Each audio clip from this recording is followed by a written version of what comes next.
Good evening, Vancouver. Welcome back to Canucks After Dark, second show of 2024. It is Monday, January 8th.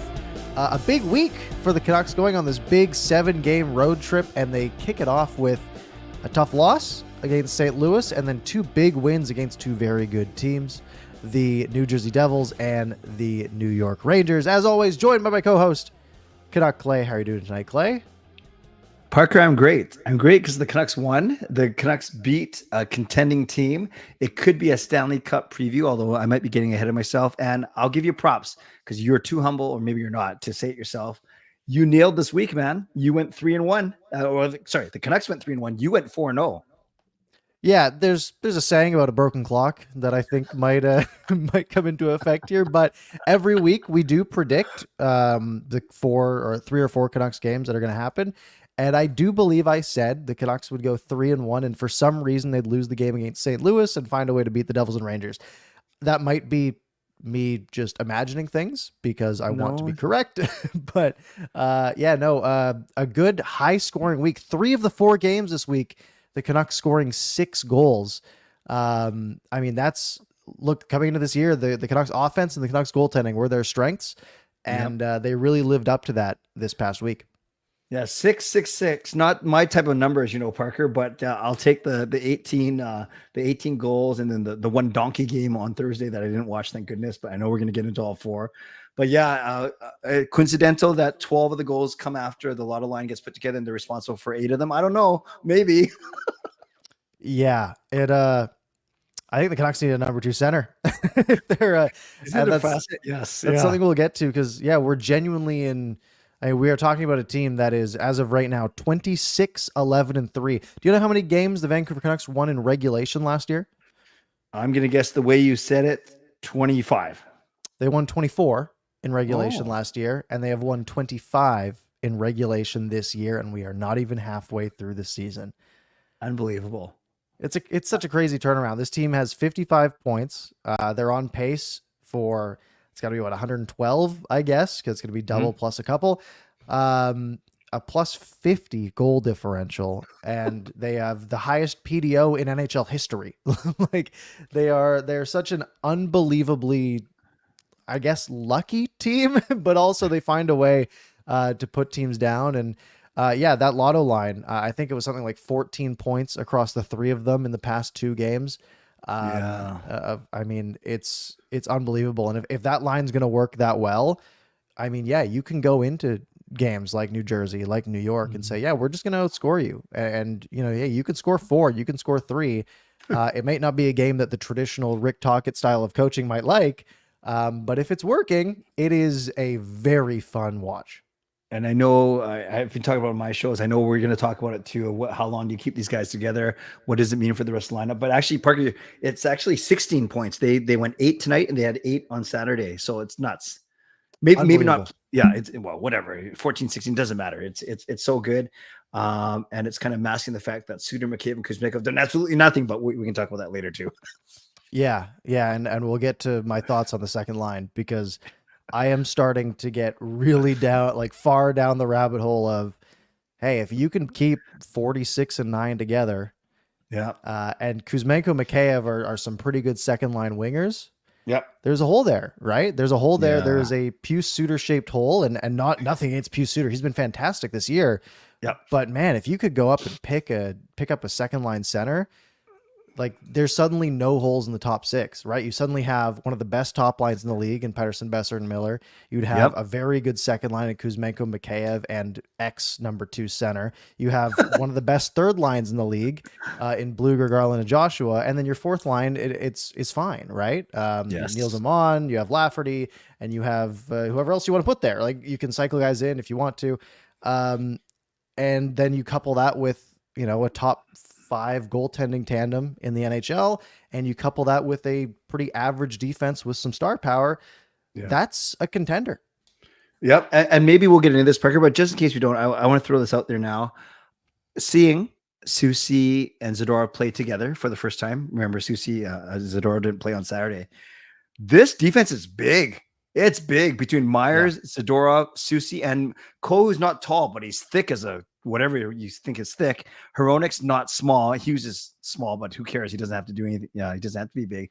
Like, I can't remember a time that the Canucks defense was this big yet skilled. Like, they're not amazing, but like you said, they're certainly competent. They are certainly NHL ready. Maybe you want them to beef up the depth a little bit, but they're big. That's what I noticed today with their reach and just rubbing guys out on the boards.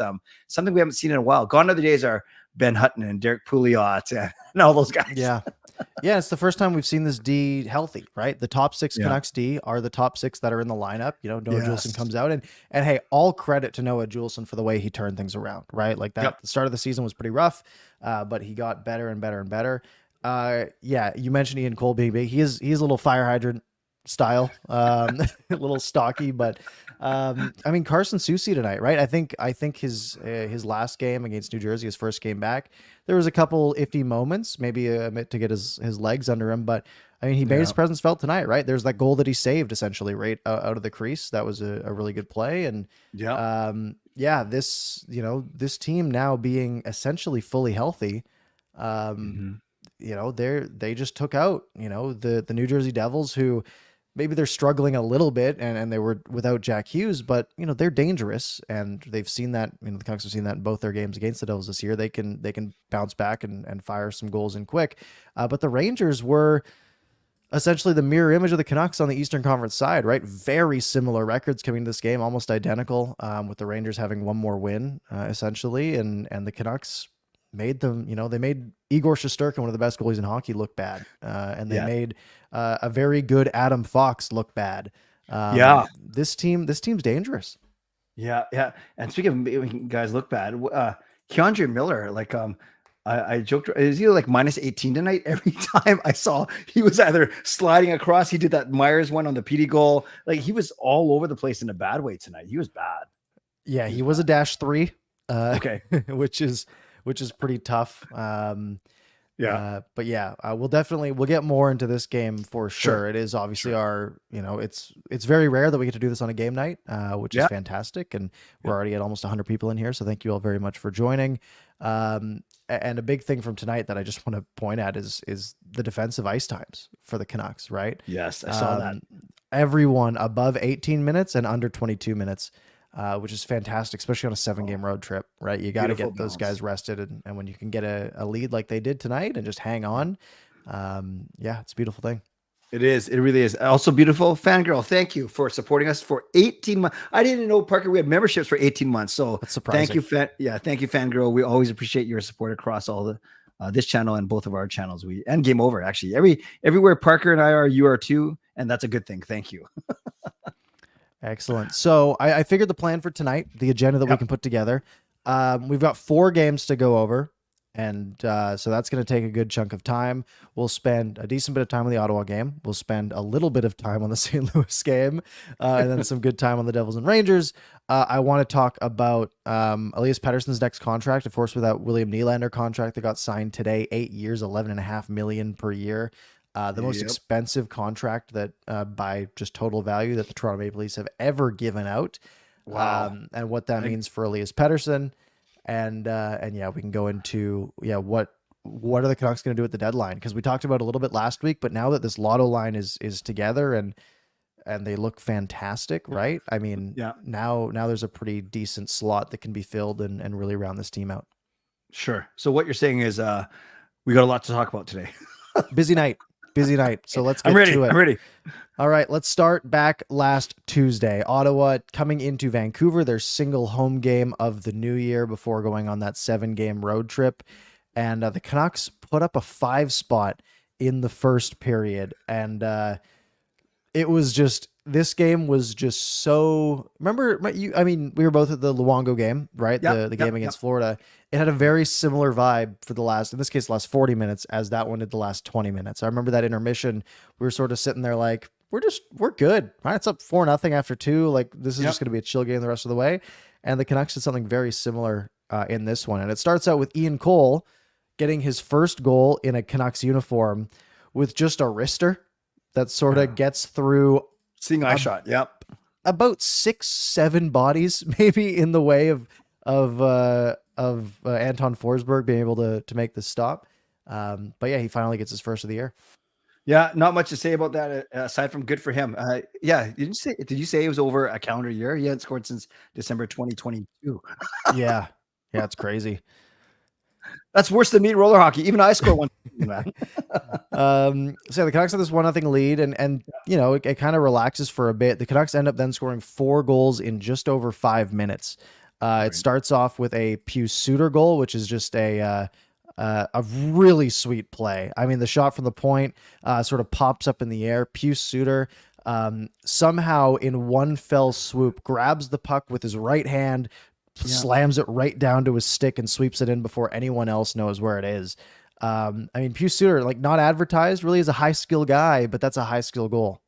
Yeah, and you have to. I know we have to go pretty quick because we have so many goals to talk about tonight. But that one, yeah, he didn't close his hand on the puck. You had to be skilled enough to grab it, but without closing your hand on it. Very skilled, very skilled. Yeah. Excellent. Yeah, and then the Canucks, and I said, 4 goals in just over 5 minutes. Well, they went 4 minutes between goals in there, that gap, because they scored 3 goals in 1 minute and 19 seconds. Elias Pettersson gets on the board, and this is the one where he tries to bank it in from the McDonald's logo below the goal line. And Forsberg, I thought it was in beforehand, but it somehow stayed out. And Pettersson's able to reach around the net from behind it and just sort of slam it in to make it 3-0. Yeah, I know we're going to talk about tonight, his beautiful goal tonight too. He is not afraid to go to the net, which is great. Obviously not the biggest guy, but he's a goal scorer, so he gets to those places. Yeah, and that's a good that's been Elias Pettersson's specialty. That's I mean, I said it right. Like that's why I'm not too worried about him when he's in a slump. He's too smart for this to last that long. Then shortly after that, while they're still announcing that goal, we have a Zadorov point shot that just deflects off of JT Miller. Or I guess Miller tipped it and then it hit the Ottawa defenseman or something along those lines. It was a very bizarre double bounce that Forsberg had no chance on to make it 4-0. That's his 16th of the year. Then the Canucks get a power play and Elias Pettersson gets a goal that he's unhappy about. The one-timer cross ice from JT Miller, which he fans on and goes off the defender and in.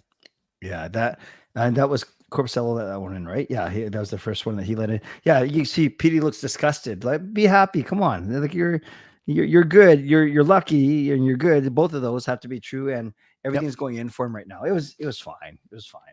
Yeah, you got to be good to be lucky in this league, right? I mean, you can't get lucky that many times. Right. Ottawa battled back a bit. I mean, Giroux scored a pretty nice goal in the second period on a bit of a defensive breakdown. They go to the third period 5-1. Another defensive breakdown that has Tarasenko on a backdoor wide open net to make it 5-3. And then Pius Suter scores one of the funniest goals possible. Entering the zone from the blue line on a turnover and just flips it towards the goal, I guess, so some guys can get a change or just run the forecheck, and it takes a weird sideways hop and goes in the net. If goalies don't smother those right on the hop, they can kind of knuckleball past you, which is it's kind of funny. Parker, I'm not just saying this because I know the end result was a 6-3 win.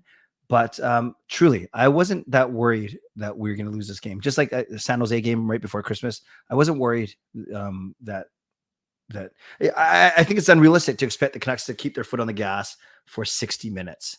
Yeah, like what do you do? What are you going to do? Try and win 15-0? No, they're professionals too. They try as well. So I wasn't worried. I know a lot of people are like, oh, here we go again. Even New Jersey, which we'll talk about. I'm not worried. I don't know.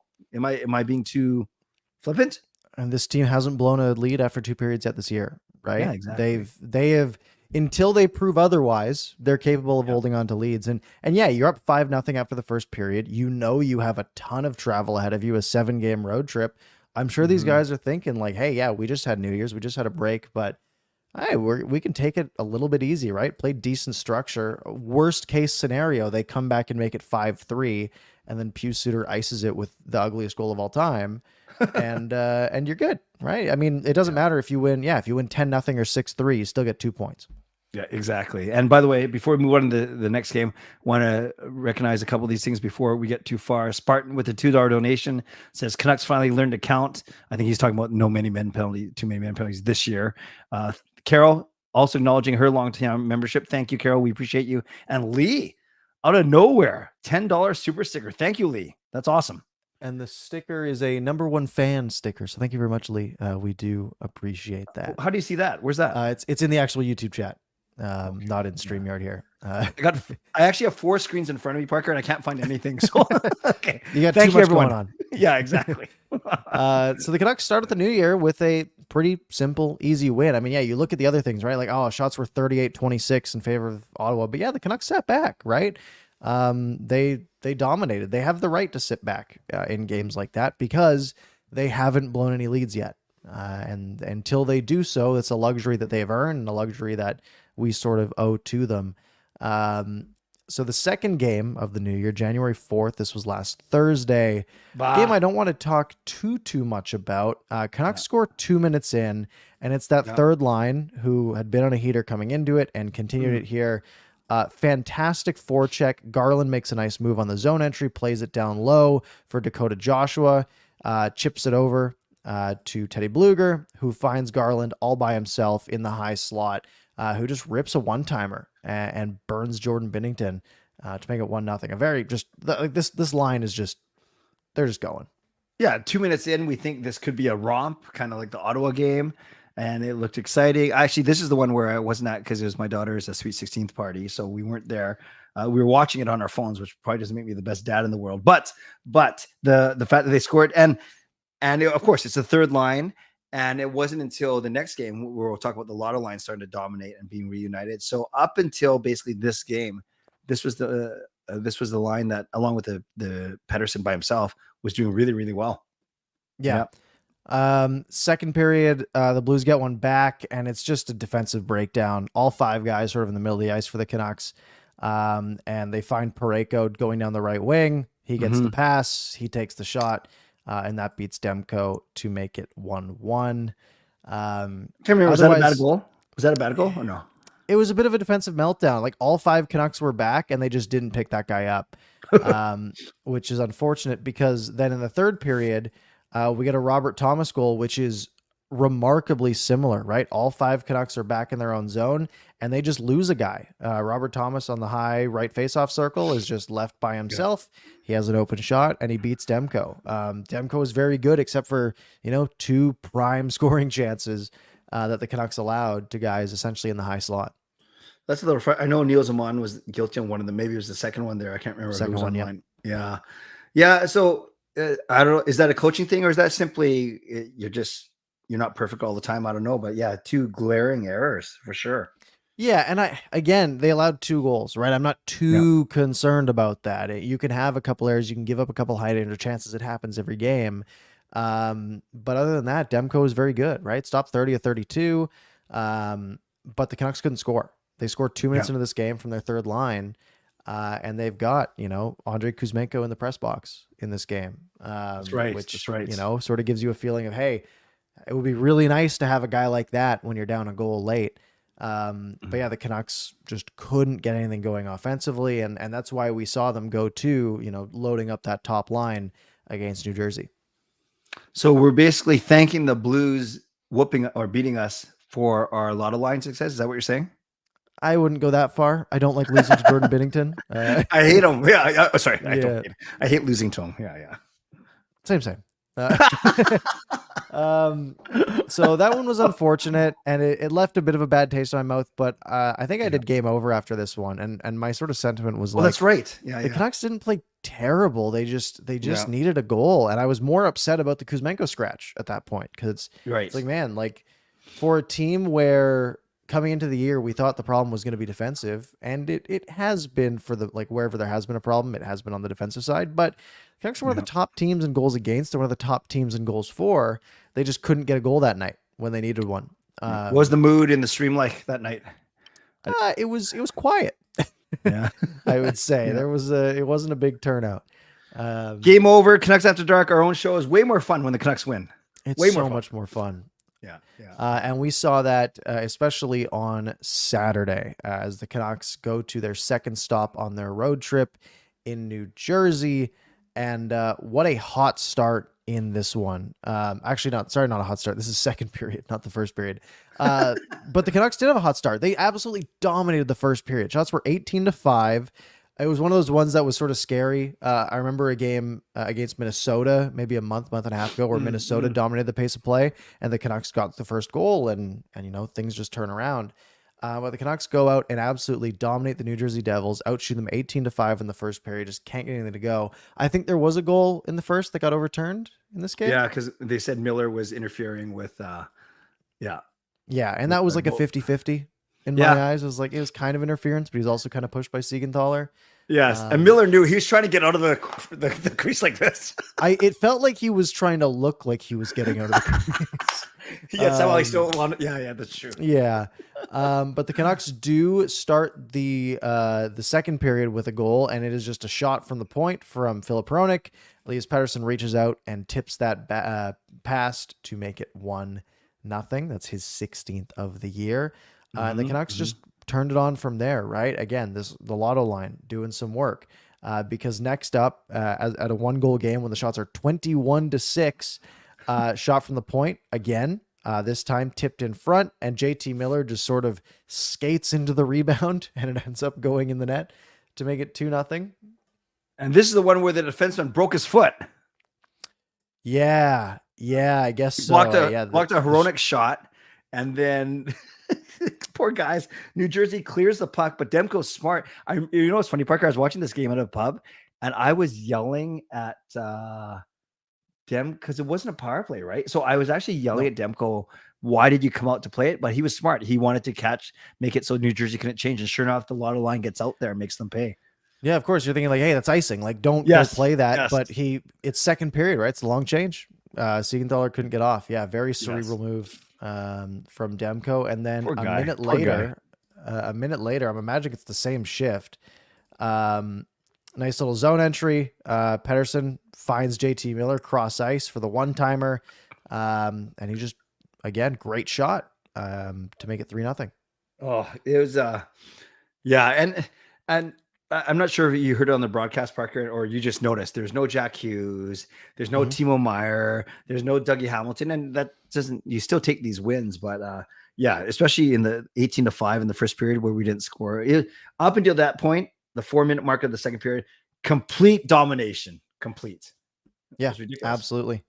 So then we go a couple minutes later, the other Miller, Colin Miller. This is off an icing, I believe. The Devils win a face-off, play it back to the point, just a clean shot that gets through, double screen.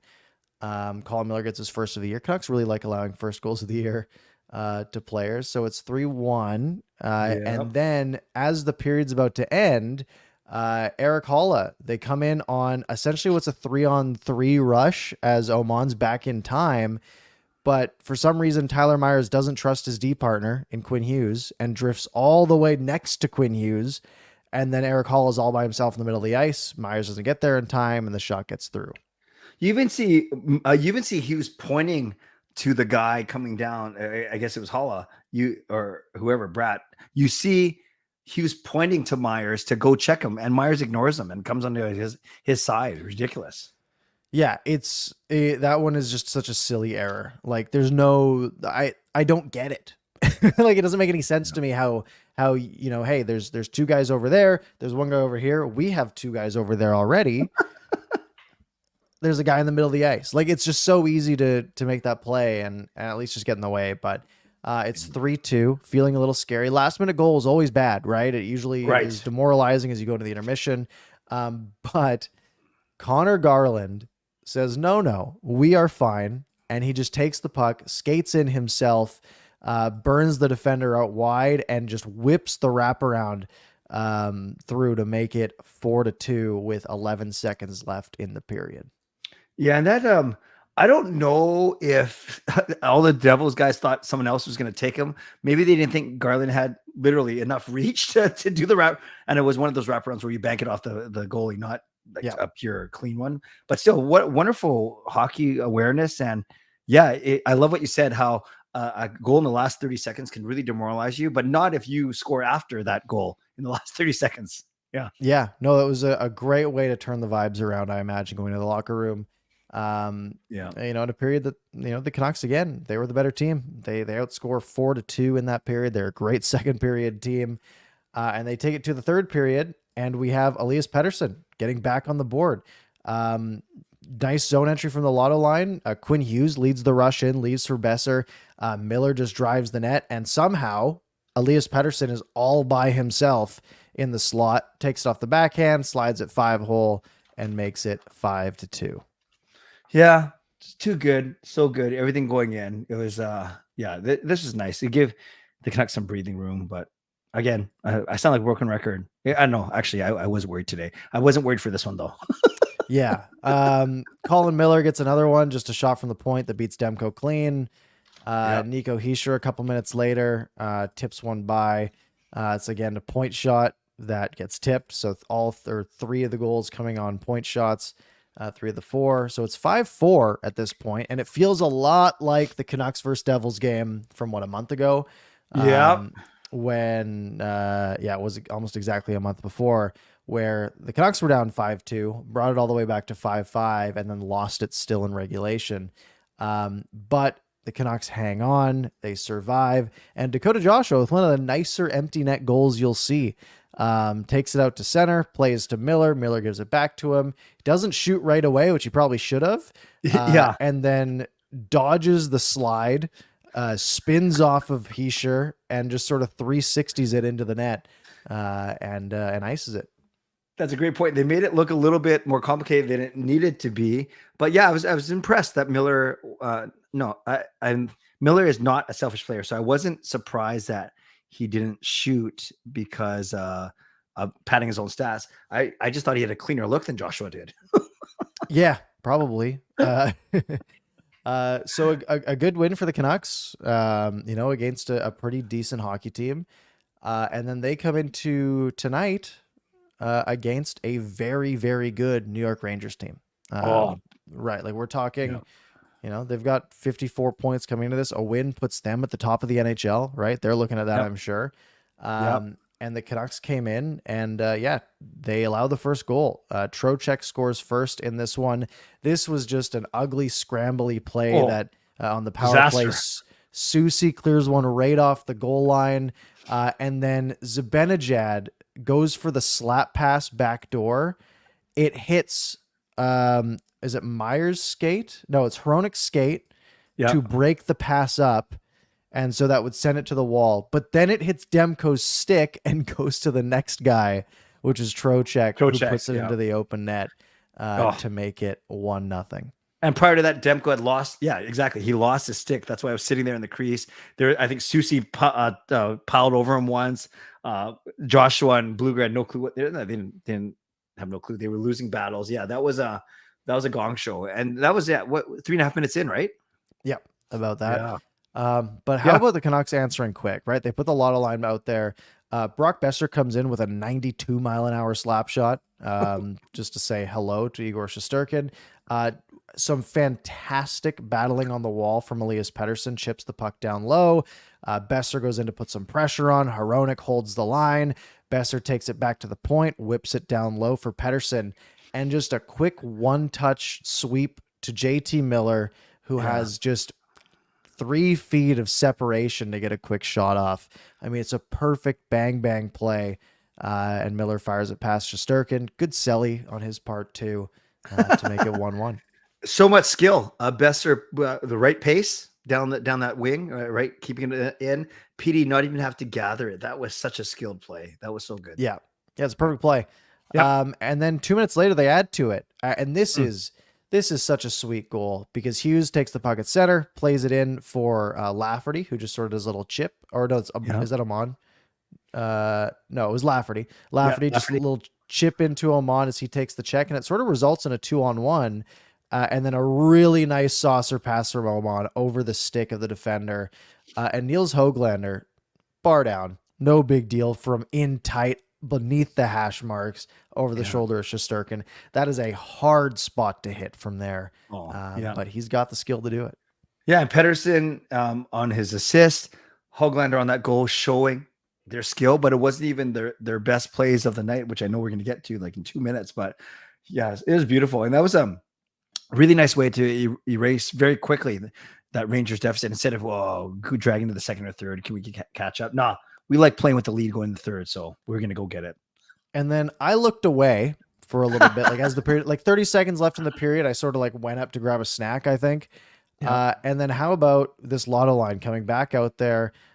Besser plays it ahead. Pettersson just a little stutter step at the blue line to freeze the defender as Besser drives through, sneaks it through, so he's in all alone. Little forehand, backhand through Shesterkin to make it 3-1 with only 16 seconds to go. Yeah, and the one thing about this play that I had to watch in the replay to see, when the Rangers cleared the puck, Parker, Hughes basically, you know how you kind of cradle the puck before it touches the ice? He did that. It came down. He settled it with his stick before it even hit the ice, puts it on the ice, and in a second, it's a bank pass to Petey who feathers it through.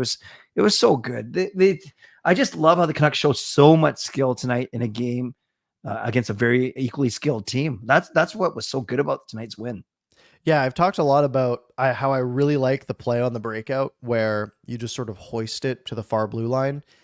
One, because it's really hard to prevent, right? Because it's up high, it's hard to stop. But there's that real chance of when it lands at the opponent's blue line and the defenseman tries to pick it up, it's bouncing, it's on its edge, it's very hard to handle. But yeah, like you said, Quinn Hughes handles it perfectly. Like right as it lands, he just gets a little piece of it to flatten it out. Takes one step back with it, settles it down, and fires it up the wall to Elias Pettersson. The skill is unreal from this team. Yeah. It was good. It was a great start, and I guess we'll get into this too. It had a big game feel. The crowd was loud. It was awesome. It was a great game to watch on TV for sure. Yeah. We'll go to the second period. So first period shots are 13-7 in favor of the Rangers, but the PDO Kings, the Vancouver Canucks, score 3 anyways on 7 shots. Then their next goal, the Canucks in the offensive zone, making plays. Brock Besser, tough pass to the point, gives it away. And then, Panarin or Lafreniere comes in, plays it to Panarin. It's sort of a pseudo 2-on-1. And Demko gets really low, hunched over, maybe expecting the pass. And Artemi Panarin, the release that he has, right? He's so skilled, just absolutely rips this off the back water bottle. Demko was just too low to even have a chance to make that save. And Lafreniere, I know we'll talk about it too in the third Rangers goal. He did a good job of controlling the puck, gaining the line, and he's a smart player. He's not a bust. He's coming in his own right now, and he's that was a really skilled play by him. I would like to see Demko make that save. I don't know why he was so low. I watched it a couple times.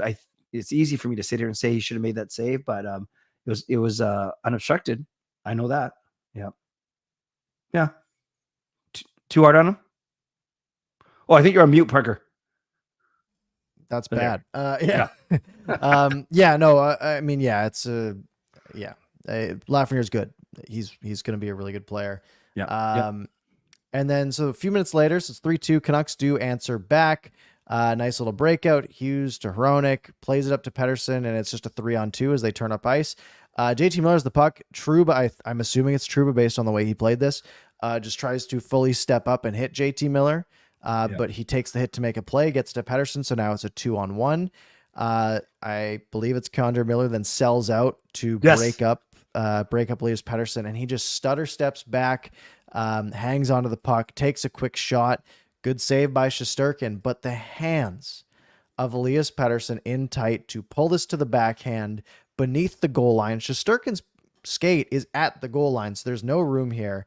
Just pulls it all the way around to the forehand into the crease as he's getting knocked down and tucks it in. A high skill goal from Pettersson. And he knows he doesn't know he's behind him. Thank God it wasn't Trouba, because you're right. Trouba stepped up and took out the forward. But imagine if it was Trouba, like ready to cross check him in the back. as he's trying. But it was Trocheck, so not as rough, but he knows that a guy's going to put the lumber in his back. So that was such a good play. It was such a good play. Yeah. He's so smart. And that's what I said, right? Like, that's why I say I just don't worry, because he knows when he can do that. He's got the hands to do it when he's on. And then a minute later, Canucks add to their lead. A 2-goal lead becomes a 3-goal lead. Really nice pinch from the defenseman. And it results in Suter sort of all by himself in no man's land on this play. Just takes to the outside, cuts back, and the second defenseman commits to him as well, right? Pulls a Tyler Myers, gets sucked into Pius Suter, and Niels Höglander just sneaks his way in down the right wing. Nice little backhand pass. And Höglander, against Adam Fox, one of the better defenders in the NHL, a Norris winner, takes it, pulls it through the legs perfectly to the backhand. And normally guys try to go shelf here. He just does a quick sweep before Shesterkin can react, gets it 5-hole, and makes it 5-2. Yeah, I dare say, Parker, you add in the 3 goals, the third one by Besser from PD, the fourth one by PD, and the fifth one from Höglander. I can't think of another 3-goal stretch where all 3 goals were beautiful, like really beautiful. And you say you actually appreciate how good these guys are. Yeah, I think you can call it 4, right? I mean, that Höglander shot, I think, that's fair. Is so perfectly placed. The Canucks showed off a bit tonight on the national stage too, right? If you, I went on Sportsnet to watch this game. That was the game on every Sportsnet channel tonight, right? So everyone across the country could have watched this game on Eastern time, and the Canucks put on a heck of a show. Shots in the second period, much more even, 15-14 in favor of the Rangers. We go to the third period. Trocheck gets one back to make it 5-3, just 3.5 minutes into this game. And this is one where they sort of just come in on a 3-on-2, and he just beats Demko straight up, 1-on-1 down the wing. Great shot. Couple of ones that Demko maybe should have had tonight. Yeah, when I saw this one, then I thought maybe this one, even more than the second one, I thought he should have had. But these are world-class shooters, obviously. The Rangers have some really skilled players, so it's fine. It's fine. Whatever. Yeah. Whatever. It was a little scary because, again, the Rangers dominated the play in the third period. Shots ended up being 14-5. But late, they've got the goalie pulled. Demko makes a couple of really nice pad saves. And then they get the puck broken out. It's sort of a 2-on-1, Besser to Pettersson. Pettersson hits the open net from the blue line, and it puts it on ice, 6-3. Can you pull that replay up again? Would you agree with me that Besser actually had a shot because the Rangers defender was already cheating? I think it was Fox was already cheating towards PD. I know PD still has the better look, but if Besser faked the pass here instead of making it, Fox did fully turn. He could have faked it, but he did have a man right on his back. Okay, fair enough. So I think the pass was the safer play. Okay, good. Yeah, it was awesome. I was so happy. This was an awesome game. Awesome. It was a fantastic game. And you just look at the box score, right? Pettersson, 4 points. Besser, 3 points. Höglander gets 2. Filip Hronek gets 2 assists even. You look at the plus minus, right? Pettersson, Besser, both +3s. Miller's a +2. You look at Hronek and Hughes, both +4s on the night, and a big key for the night, right? Again, we say Demko gave up a couple that maybe he should have stopped because they were just really good shots that beat him. 9:29 on the night, right? Like it stops 34-36, or sorry, 34-36 at evens, 39-42 total. Totally fine night from Demko. And a big thing on the 7-game road trip is that lead that the Canucks had allowed them to rest their defense, right? Top minute man up front, JT Miller only 19.5 minutes.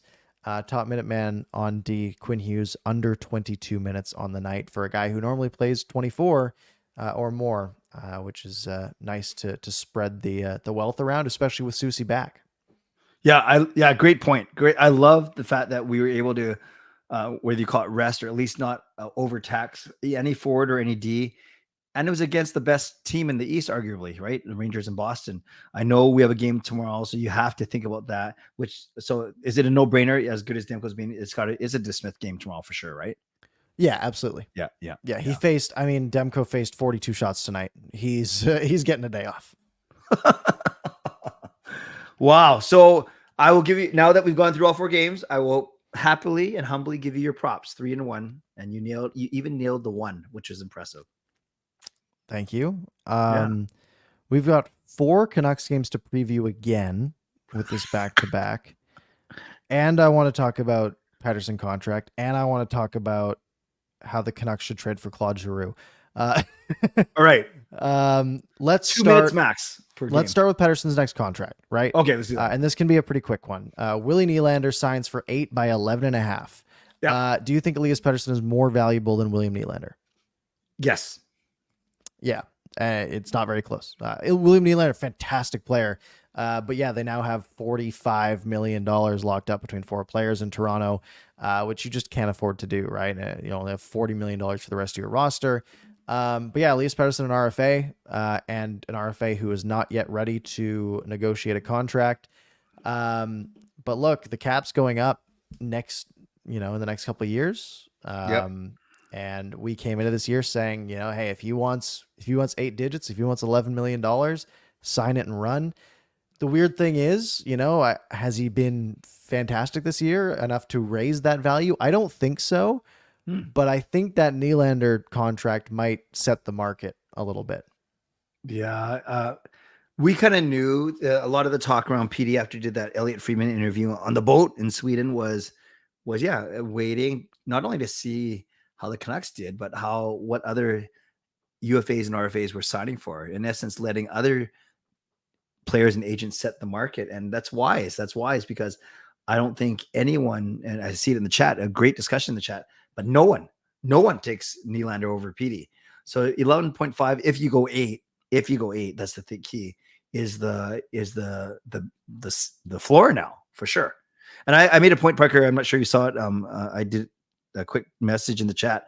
I learned from a lot of people that it's AAV is one thing, but a lot of time, and Sat Shaw makes this point all the time, that it's about total value of the contract too.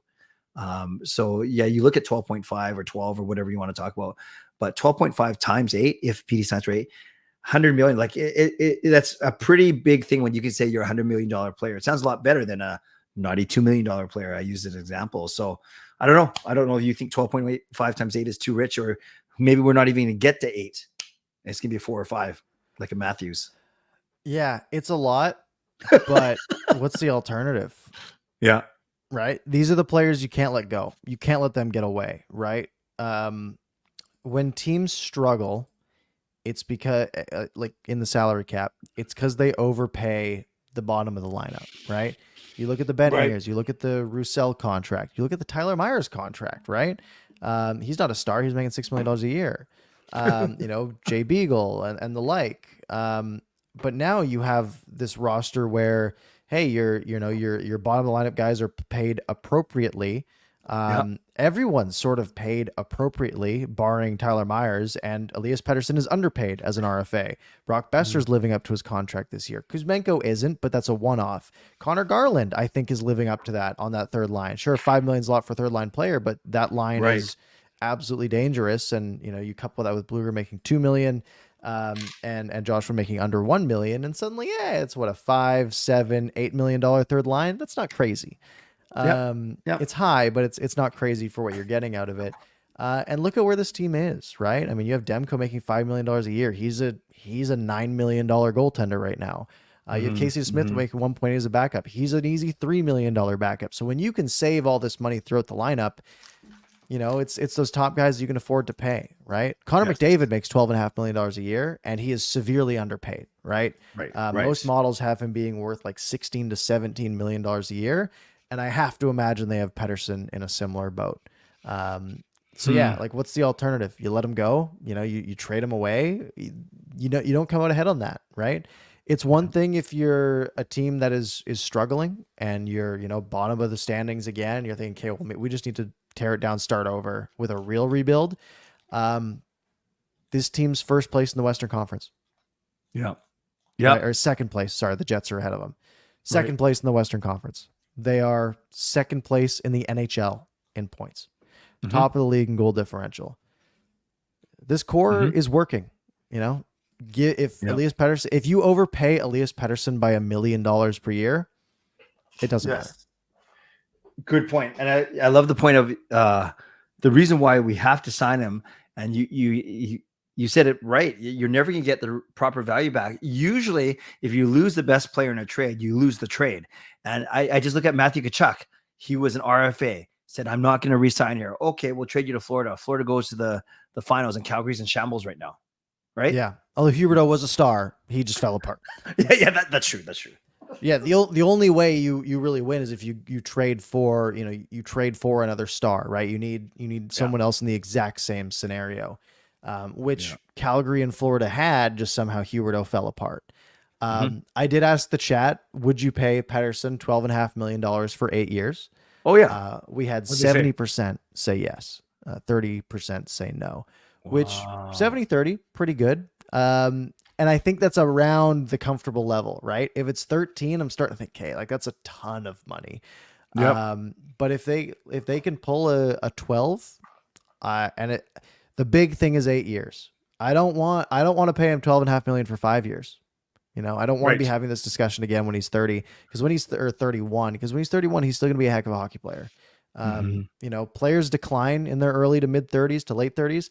Stars usually don't as much. Yeah. So yeah, if that's what it takes to get him to stay, that's what they should give him. Yeah, it's interesting too. This Nylander trade has a ripple effect on any of the RFAs, UFAs, but it also has a ripple effect on the Maple Leafs too, because Tavares and Marner, I know two of the big three are up for UFA status next year for the Maple Leafs too. So, wow, it was a rim rocker for sure. It was a shocker. Yeah, absolutely. So that's Pettersson in a nutshell. Next thing I want to talk about is the trade deadline coming up, Yeah, because if you look at this Canucks roster, let's start at the back, right? Let's start at goalie. Demko Yep. Smith, fantastic, good for the Fantastic. playoffs. You look at the defense right now: Hughes, Hronik, Susie Myers, Zadorov, Cole. Is it fantastic? No, but is it middling? At worst, I would say, right? It's a middle of the pack D, where adding to it would be nice, but you need to add some real top end talent to actually make a difference, right? Adding a second pair defenseman, I don't think does very much here, because you're just bumping Zadorov out and adding a second pair defenseman, and Zadorov's kind of Right. close to a second pair defenseman anyways. Maybe you're bumping Myers out and trading him, which might be an improvement, and maybe you can do some cap work there, but I don't think it makes a vast improvement. Although maybe it does, and maybe I'm Yep. just biased because I like scoring. But if we go and look at how the lotto line is played, and it's 2-game sample size, Right. but if you take into account the sample size of the first 38 games of the season and how Elias Pettersson has struggled without skilled line mates, right? And sure, Kuzmenko and Mikheyev, it's not like they're unskilled, but they're not at his level, right? Guys like That's JT fair. Miller are a lot closer to his level, and Brock Besser this year has been as well. And Brock Besser, the intelligence he has in his game, I think makes him at a similar level, at least when he's playing with him. You look at this lineup, and there is a single hole on the forward front. You have a fantastic top line of Pettersson, Miller, and Besser. You have one of the best third lines in the league of Joshua, Bluger, and Garland. Mm-hmm. You have a totally respectable fourth line of Höglander, Oman, and Lafferty, right? I mean, you're talking about a Niels Höglander's on pace for like 25 goals this year, right? Like Yep. he's been absolutely fantastic. He's been scratched 5 games or whatever it's been. That second line, though, you have Ilya Mikheyev and Andrei Kuzmenko as your wingers. Mm-hmm. Sold, right? That's a good second line wing pair. It's that hole in the middle. It's that Pius Suter hole in the middle. Do I have anything against Pius Suter? Absolutely not. He's a very good bottom 6 center, who's got a little bit of skill upside and can score every once in a while, like we saw a couple nights ago. Right. But if the Canucks can go out, and it won't be cheap, but if the Canucks can go out and add a number 2 center, we suddenly have a lineup of the Lotto line up front, Mikheyev and Kuzmenko with insert 2C here. And if it's a guy like Claude Giroux, I'd be stoked. Your third line you keep together, Joshua, Bluger, Garland, because they've had great chemistry. And then your fourth line becomes Niels Höglander, Sam Lafferty, and Pius Suter. And suddenly you are talking about a forward group that has a lot of depth because someone gets hurt. You have Niels Oman at the ready. You have a guy like Linus Karlsson who can step in. You'll have Phil DiGiuseppe once he's healthy again. That becomes such a formidable group, especially the way they've been playing, that I would absolutely love it if the Canucks went that route. So I was just looking up. I couldn't find Claude Giroux on the list that I was going to impress you with because I realized he's got another year right on his contract. He's a 2 years, he's not a UFA, which is fine. So he's $6.5 million, but for next season as well. And that's a pretty reasonable contract for a guy who's been a point per game essentially his entire career, right? Sure. Last year he put up 79 points This year he's at Yep. 31 in 35 games, right? He's on a 70-point pace. Um, and I think that sort of veteran presence, it doesn't have to be Giroux, right? It was just an Sure, example that sure. came to me because Yep. Ottawa's been bad, and I could see him, wanting to go to a competitor. Right. Yeah, adding a 2C, I think, especially a good one, Yep. could be a real difference maker. By the way, 275 people in here. That's pretty big. Thanks everyone. Like the video while you're here. That's massive. Okay, Hit the here's subscribe here's button. By the way, we just hit 1,700, so let's get those numbers up. oh, that's awesome. Okay, really quickly. If we presume a second line center should get zero point 0.5 points per game, just work with me here, right? 0.5 points per game. Yeah, Okay. at the At the lower minimum. middle end, I'd say. Yeah. Okay. Okay. So here are the UFAs. Okay, guys that are on UFA contracts that are centers that that are over zero point 0.5 points per game. Thomas Novak of Nashville, he's 27. Elias Lindholm, who's 29 in Calgary. Teddy Bluger, who has zero point 0.6 points per game. Max Domi, Sean Monahan, Jonathan Drouin, and Chandler Stevenson. So only 7 guys, and we have one of them. So 6 guys. Novak, Lindholm, Domi, Monahan, Drouin, or Stevenson. Do you like all ranging from anywhere from 800 grand to 5 million? Do you like any of them? I'm interested in Lindholm. Yeah. My worry is the price might be a bit high, and I don't love Elias Lindholm. Yeah. I mean, yeah, he was point per game player a couple seasons, right? 2022 he had 82 points. 2019 he had 78 points in 81 games. So he's a good player. Yeah. I think I saw that the rumor might be first, second, and prospect, which feels a little rich. Ugh, I don't want to do that. And especially in division, that might be a tougher get. Although, they did trade for Zadorov from Calgary, and maybe there's something to that. But my fear is if you have to pay more to get a guy who's in division for the same value or similar value, you can go elsewhere and save some money. But yeah, only a $485 million cap hit. The Canucks could find a way to squeeze that in, I'm sure. Definitely an interesting one. How about Bluger? Because he's the third highest UFA scoring center right now. Bluger goes up to the second line. You put Suter in there. No, that's not. No, you can't. You just can't mess with that third line right now. They're just playing so well. Yeah. Sean Monahan's a name that's out there. Boring Sean Monahan. Yeah, he's a half point a game guy essentially. Adam Henrique could be a name that's available. Obviously for the Ducks, he's a UFA coming up, and he's 33 years old. I'm sure he'd love to play for a decent team. He's got 20 points this year. He's doing just fine. He's a point away from 500 his career. And that's really it for centers in sort of the top lists that I've seen. But yeah, definitely, I don't know if a guy like Henrique would be super expensive. He's never had that like peak that Monahan or Lindholm have had, right? He's topped out as a 50-point guy. Maybe he's a bit cheaper to get and could be a pretty solid 2C. Man, you know who else is on that list? I stopped if I kept going to 0.5 points per game. Former Canucks Jason Dickinson and Travis Boyd. Well, Jason Dickinson is the best player on the Chicago Blackhawks right now. Oh, too good. Too good. Wow. Okay.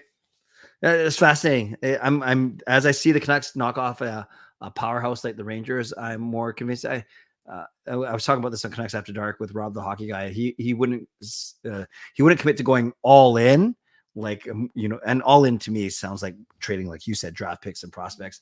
But yeah, this management has shown an aptitude for making smart hockey trades, and I'm kind of excited, to be honest with you, to see what they do.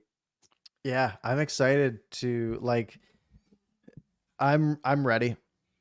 20 games of the season, I said, let's wait till we get to halfway through the season. Yeah. And they have, they're still, we're here. Second place in the West behind the Jets, who've been fantastic. You're competing with teams like Vegas and LA.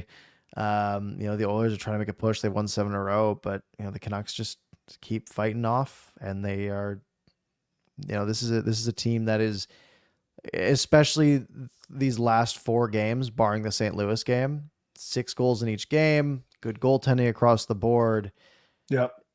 I mean, yeah, we still have a month and a bit. What's trade deadline? Like late 2 February months. this year? Yeah, it's start of March. It's 2 months. Is it really? It's March crazy. 8th. Wow. So you're 2 months today. Yeah. So 31 days and 21 day February. So 60 days away from the trade deadline. It's a lot of time. You know, how many games the Canucks are going to have played by then? Like 67? Is it Yeah, like it's that late in weird. the season? Yeah, I mean, if you really want to hold off that long, you can, right? You have that luxury of saying like, hey, are we still going to be first in the Pacific in 2 months, right? You can theoretically wait that long, but you probably want to build a bit of chemistry and make that move a little bit earlier. But yeah, it's fantastic to be in this position to have these conversations. Good. Love it. I'm excited. So we got like 3 minutes to go through 4 games. This is fine. Yeah, absolutely. And it starts tomorrow. Quick turnaround for the Canucks going over to Brooklyn to play the Islanders. 4:30 start. So the Islanders have been, again, a team that is the overtime loss machine. They're in a playoff spot now at 18, 11, and 10. They've only won 18 games, which is the second least in the Metro Division, but all those overtime losses have really added up. Hey, I'm fine with beating them in overtime. Yeah, me too. That was the game that the one where Miller sent Hughes on that breakaway, right, in OT, and we were debating whether or not that was Horvat's fault or whatever. Yeah, which it was, because it's funnier that way. Yeah, of course. Okay, so we'll save up our predictions because we got the Columbus ones. Okay, so the Islanders. Okay, I see that. Yep. And then Thursday we got the Penguins, who are again 20-15-4, which is like, they're 5 games above 500. They're second to last in the Metro. What a weird division. It is a weird division. They've been playing okay. I mean, they're 7-2-1 their last 10. They've been playing pretty strong. Maybe due for a couple losses here. So that'll be a tougher opponent on Thursday. And then we have the weird one Saturday against the Sabres at 1:00 our time. And the Sabres are at the, second to last in the Atlantic. They're not looking too great. And then the Blue Jackets on Monday the 15th, which is, again, we'll be back here for Canucks After Dark on Monday the 15th. This game's at 10 a.m. on a Monday. It's crazy. Is it President's Day? Martin Luther King Day. Okay. Yeah, so they're bottom of the Metro, second to last in the East. Won 3 of their last 10, 13, 19, and 9. This should be a game that the Canucks, again, a weird time, so it feels like a trap game. But it should be one the Canucks finish off nicely. And that'll be the end of their road trip, right? Leave everything out there because you got 2 days of rest, 2.5 days really, before your flight home. Yeah, that Buffalo one, I remember at the start of the season, Parker, I was thinking Buffalo, Detroit, and Ottawa, they're all kind of intriguing teams that people are saying could be sleepers, and only Detroit has held up their end of the bargain of those 3 teams. Buffalo stinks and Ottawa stinks, and then we have a team that even stinks anymore in Columbus. So, okay, so 2 things working. Now we got to predict the next 4, but I can't. I have to keep. You don't have to, but I'm going to keep in mind my original prediction of the road trip as well. So I said the Canucks would go 4-2-1 on the trip, correct? And they are right now.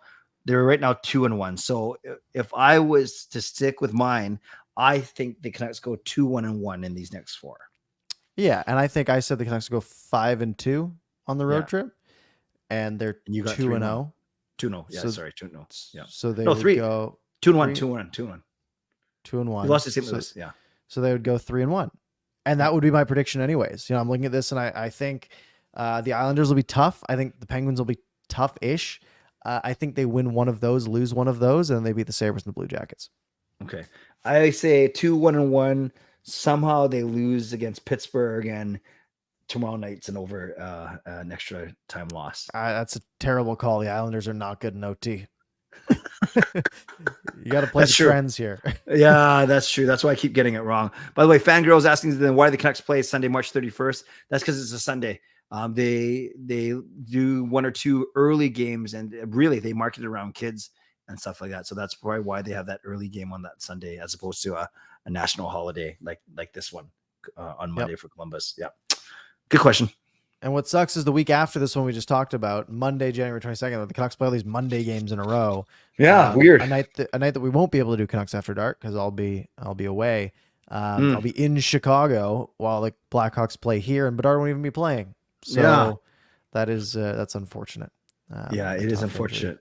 That game I'm still going to, but it works out because like we said, no show that night. We'll figure out what we're doing, but at least next Monday we'll have a big show. Although maybe we're talking about an amazing road trip and how we're number 1 in the league again. Yeah, there's definitely that potential. Great start, great week for the Canucks, 3-1. Hey, if they go 3-1 every week, we've got no complaints over here. Once again, the top team in goal differential, the top team in the Pacific, second place in the West, second place in the NHL. Love it. Love all those things. And a lot of lines back. Absolutely. At least for the next couple games. Yeah, probably, maybe. Until they lose. One, they'll stay together. And then, you got to switch something up. You got to get PDG back. PDG's out, but you got to get Noah Juleson back in the lineup. Take Ian Cole out. I don't know. Yeah, it'll be good. Either way, folks, thank you so much for joining. We hit 275 or something along those lines. There's still 260 people in here. While you are here, make sure you're subscribed so you come here next time. Hit that notification bell. If you missed any part of the show, which I know a lot of you did because the numbers went up throughout the whole show, you can rewind back to the beginning if you'd like, or it'll be up on your favorite podcast platform in a matter of 15 minutes or so. Just search Canucks After Dark, whether it's Apple Podcasts, Spotify, Google, whatever. Search for it. You've got our entire archive of 2.5 years of us doing this on there. You can find me on YouTube and Twitter. Just search ParkersPucks. You can find Clay on YouTube and Twitter. Just search Canuck Clay. Very, very easy. Clay, any parting words this fine Monday evening? I'm just in a happy place, Parker. I'm in a happy place. My next course doesn't start to next week, so I'm enjoying these 4 Canucks games this week. Making content here with you. Game over. So it's good. Life's good. Canucks are good. Even though I don't get too sad when they're losing, but I get really happy when they win. How's that? Yeah, I think that's fair. Yeah, it was nice. The Seahawks got knocked out yesterday. I didn't even care that much. The Canucks are good. I was thinking about you though, as they. Oh, by the way, very quickly, do you think the Seahawks knew that the Packers had won even before they announced it in the stadium? Well, they knew already. Okay, they would know. Yeah, they'd have that. They'd have that dialed up. Right. Okay. But yeah, folks, thank you all so much for joining us. Have a fantastic week. Hopefully the Canucks have a fantastic week and win 4 games. And we will see you here next Monday night, 10 p.m., same place. Again, make sure you subscribe, notifications on, and have a fantastic week.